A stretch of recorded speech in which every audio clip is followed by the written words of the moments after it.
Good morning students. आज हम 5th lesson मिठाई वाला पढ़ेंगे। इस पाठ का सार मैं आपको समझा देती हूँ। इस कथा में एक फेरी वाले की भावनाओं को बड़े ही मर्मस्पर्शी तरीके से चित्रित किया गया है। एक फेरी वाला पहली बार खिलौने बेचने जाता है और बड़े ही विचित्र लेकिन मधुर ढंग से गाकर कहता है, बच्चों को बहलाने वाला खिलौने वाला। उसकी आवाज़ सुनकर हलचल मच जाती है। छोटे बच्चों की माएँ चीख उठाकर छज्जे से झांकने लगती है तो बच्चों का झुंड खिलौने वाले को घेर लेता है। खिलौने वाला वहीं अपनी पेटी खोलकर बच्चों को खिलौने दिखाने लगता है। बच्चे अपने नन्हे नन्हे हाथों से खिलौने लेते हैं और तोतली आवाज़ में दाम पूछते हैं। इसका दाम क्या है और इसका। राय विजय बहादुर के बच्चे जिनका नाम चुन्नू मुन्नू है, वो भी खिलौने लेकर उछलते कूदते घर पहुँचे। उसकी माँ रोहिणी ने उससे पूछा कि खिलौने कितने में लिए, तो चुन्नू मुन्नू ने बताया कि 2 पैसे में। यह सुनकर रोहिणी को अचरज हुआ। बड़ी हैरानी हुई कि इतने सस्ते में खिलौने वाला खिलौने कैसे दे गया। बात छोटी सी थी, आई गई हो गई। 6 महीने बाद नगर में एक मुरली वाले के आने का समाचार मिला। लोग बातें कर रहे थे कि वह बड़ी ही अच्छी मुरली बजाता है और केवल 2-2 पैसे में मुरली बेचता है। उसे देखकर ऐसा लगता है कि जैसे वही खिलौने वाला है जो पहले आया करता था। मुरली वाले की आवाज़ भी गलियों में उसी प्रकार सुनाई देने लगी, बच्चों को बहलाने वाला मुरलिया वाला। उसकी आवाज़ रोहिणी ने सुनी तो उसे तुरंत खिलौने वाले की याद आ गई। चुन्नू मुन्नू पार्क में खेलने गए हुए थे, इसलिए उसने मुरली खरीदने के लिए अपने पति से कहा कि वह मुरली वाले को बुला लाई। बच्चों को घिरे हुए मुरली वाले से विजय बाबू ने मुरली का मूल्य पूछा तो उसने कहा कि देता तो 3 पैसे में है, लेकिन उन्हें वो 2 पैसे में ही दे देगा। यह सुनकर विजय बाबू मुस्कुरा उठे। उन्होंने कहा, देते तो सभी को इसी भाव से हो, लेकिन एहसान मेरे ऊपर लाद रहे हो। उसकी बात से मुरली वाले ने कहा, इनका असली मूल्य 2 पैसा ही है और कहीं इस दाम पर नहीं मिलेगी। ग्राहकों की तो आदत ही होती है कि दुकानदारों को लुटेरा समझने की।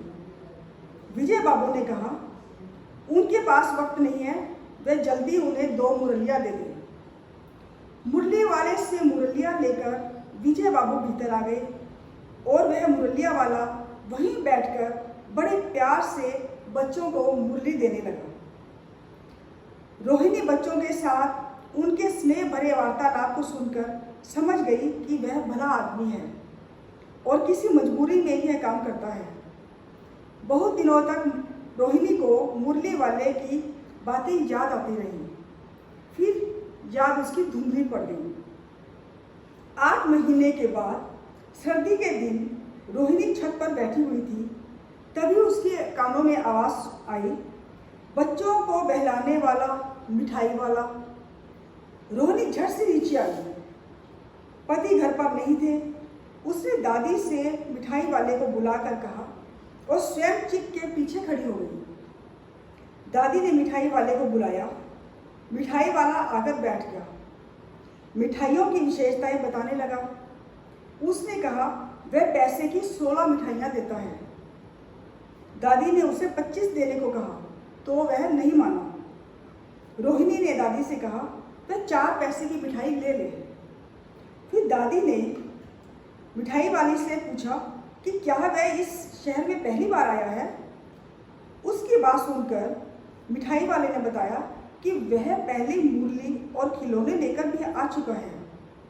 रोहिणी ने उससे पूछा कि इस व्यवसायों से भला आपको क्या मिलता है। मिठाई वाले ने कहा, खाने भर को मिल जाता है, लेकिन जो संतोष और असीम सुख उसे प्राप्त होता है, उसके आगे तो धन की कोई मूल्य नहीं। उसकी बातों से रोहिणी की उत्सुकता बढ़ गई कि ये ऐसा क्यों कह रहा है। रोहिणी के आग्रह करने पर मिठाई वाले ने बड़ी गंभीरता से अपनी कथा सुनाई। वह मिठाई वाला अपने नगर का प्रतिष्ठित आदमी था।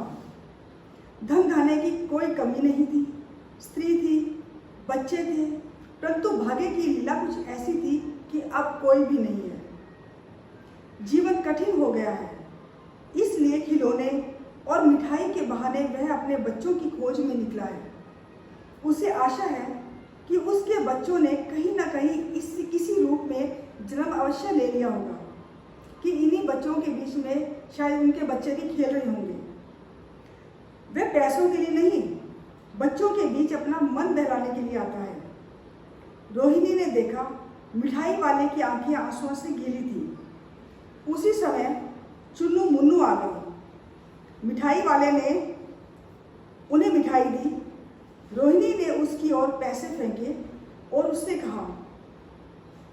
उसने मिठाई वाले ने कहा कि वह इस बार पैसे नहीं लेगा।